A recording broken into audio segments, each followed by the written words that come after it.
OBC एकता अधिकार मंच झारखंड के प्रदेश के द्वारा 80 गढ़वा रंका विधानसभा स्तरीय जागरूकता महासम्मेलन का आयोजन टाउन हॉल गढ़वा में किया गया, जिसमें सर्वप्रथम दीप प्रज्वलित कर महापुरुषों की प्रतिमा पर माल्यार्पण किया गया। मंच पर तमाम पदाधिकारियों ने ओबीसी एकता अधिकार मंच के केंद्रीय अध्यक्ष ब्रह्मदेव प्रसाद को बड़े सम्मान के साथ फूलमाला से स्वागत किया। मंच का संचालन इश्तियाक राजा के द्वारा किया गया। मंच को संबोधित करते हुए केंद्रीय अध्यक्ष ब्रह्मदेव प्रसाद ने कहा कि नौकरी का क्षेत्र हो, शिक्षा का क्षेत्र हो, चाहे वो मेडिकल और इंजीनियरिंग पढ़ाई के क्षेत्र हो, सभी जगहों पर ओबीसी के लिए 52% सीट आरक्षित करना पड़ेगा। ये संकल्प के साथ हम लोगों ने हुंकार भरने का काम किया। सभी दल के लोग, सभी जाति के लोग, ओबीसी परिवार के लोग एकता अधिकार मंच पर आकर के पूरे जन समर्थन देने का काम किए। ये लड़ाई आने वाली पीढ़ी के लिए लड़ाई है, इसलिए आपको साथ देकर इस लड़ाई को देश स्तर पर ले जाना होगा, तभी आपका आने वाला पीढ़ी के लिए लड़ाई सफल होगी। ये मैं आपसे निवेदन करने आया हूँ। आपको घर घर में ब्रह्मदेव प्रसाद बनकर इस लड़ाई के अभियान में साथ देना होगा, तभी ये लड़ाई सफल होगी। अन्यथा इसी तरह लोग आते रहेंगे, सभा में बैठ कर के बातों को सुन करके जाते रहेंगे।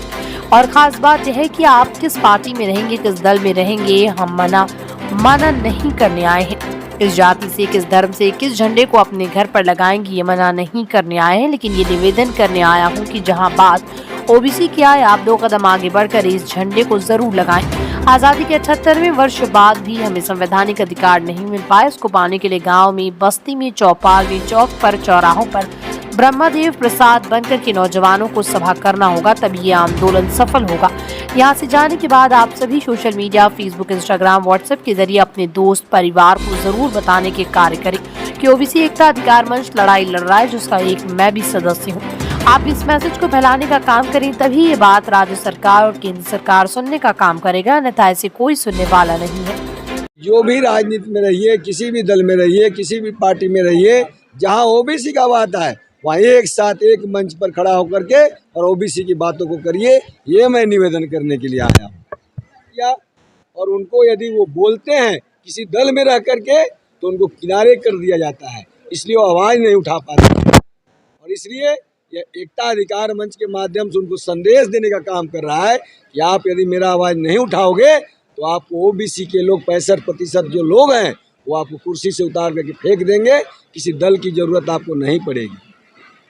संगठन बनाया इन्होंने और कई वर्षों से लगे हुए हैं। मैं चाहता हूं कि संगठन बहुत मजबूत हो और इसके लिए धन्यवाद के पात्र हैं हमारे ब्रह्मदेव जी। और इनको हमेशा डटे रहना है, हमेशा डटे रहना है। ये संगठन आगे बहुत मजबूत होगा, बहुत मजबूत। अभी तो लोगों को नहीं समझ में आ रहा है, ये समझेगा लोग, एक एक लोग समझेगा और उसी हिसाब से आगे राजनीति में आगे बढ़ेगा। मैं ये समझता हूँ। तो बस इतने दे दो। हमारी हिस्सेदारी क्या है, ये सोचने का मूल प्रश्न है। और मैं तो ये कह रहा हूँ ना कि जितने भी स्कूल हैं, या तो उनको अपग्रेड करिए या तो उनको ठीक वैसे ही विकसित कीजिए जैसे कि जो बहुत सारे प्राइवेट स्कूल्स हैं उस स्तर पे ले जाइए। और अगर ऐसा आप नहीं करते हैं तो वैसे विद्यार्थी जो सरकारी स्कूलों से पढ़कर आते हैं उनके लिए आरक्षण की एक अलग से व्यवस्था कीजिए, क्योंकि वहाँ पे तो वंचितों, दलितों और पिछड़ों के ही बच्चे पढ़ते हैं। मैं तो ये कहता हूँ कि एक ऐसा छोटा सा प्रतिशत निकालिए शिक्षकों का जो अपने बच्चों को सरकारी स्कूलों में पढ़ाता हूँ, आपको नहीं मिलेगा। इसका मतलब ये है कि बहुत दयनीय स्थिति है और विकास की जो पहली रेखा खींची जाती है स्कूलों में खींची जाती है। जो कहें साइंस हो या टेक्नोलॉजी हो, उसकी जो पहली किरण है बच्चा स्कूलों में देखता है। अगर स्कूलों में इतनी भ्रष्ट व्यवस्था हो तो विद्यार्थियों से क्या उम्मीद है। तो पहली और मेरी आखिरी शर्त यही है सामाजिक चेतना के क्षेत्र में कि जब तक बच्चा पढ़ेगा नहीं वो आगे बढ़ेगा नहीं, और जब बढ़ेगा नहीं तो लड़ेगा नहीं। सर, आपको लंबा प्रशासनिक अनुभव रहा है जी, तो अभी आप मंच से जुड़े हैं, तो उस प्रशासनिक अनुभव का मंच को कैसे लाभ देंगे आप? बिल्कुल बिल्कुल, हमको पता है कि जो सामाजिक जीवन है उसमें पढ़ाई लिखाई का क्या असर होता है। हमको ये पता है कि कलम की ताकत क्या होती है, और जब तक कलम की ताकत नहीं पैदा होगी तब तक सामाजिक हैसियत पैदा नहीं होगी। ये हमारा मुख्य विषय है और इस विषय को लेकर मैं किसी भी सामाजिक मंच पर जाता हूँ तो मैं इसी विषय को रखता हूँ कि जो मूल जो हमारी मांग होनी चाहिए वो तो कलम की है। कलम की मांग हमारी पार्टियां, ज़्यादातर पार्टियां करती ही नहीं है।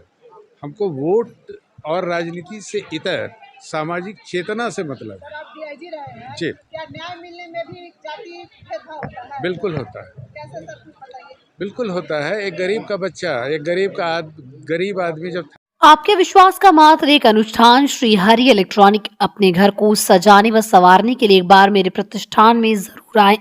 गढ़वा आपके विश्वास का मात्र एक प्रतिष्ठान श्री हरि इलेक्ट्रॉनिक शॉप में इलेक्ट्रॉनिक सामानों की खरीदारी करें। Washing machine, LED TV, LG, Whirlpool, Lloyd, BPL, Havells, Usha, Symphony, Voltas और अन्य कंपनियों की TV, washing machine, AC, RO, geyser, battery, inverter, mixie, blower और अन्य इलेक्ट्रॉनिक सामान उपलब्ध है। श्री हरि इलेक्ट्रॉनिक शॉप में हर वैरायटी और ब्रांड्स के इलेक्ट्रॉनिक सामान आपके लिए उपलब्ध है। यहाँ आप अपनी आवश्यकताओं के हिसाब से TV, washing machine, AC, geyser, inverter, mixie, blower और अन्य इलेक्ट्रॉनिक उपकरण की खरीदारी करें। हमारा पता है मेन रोड, गढ़वा।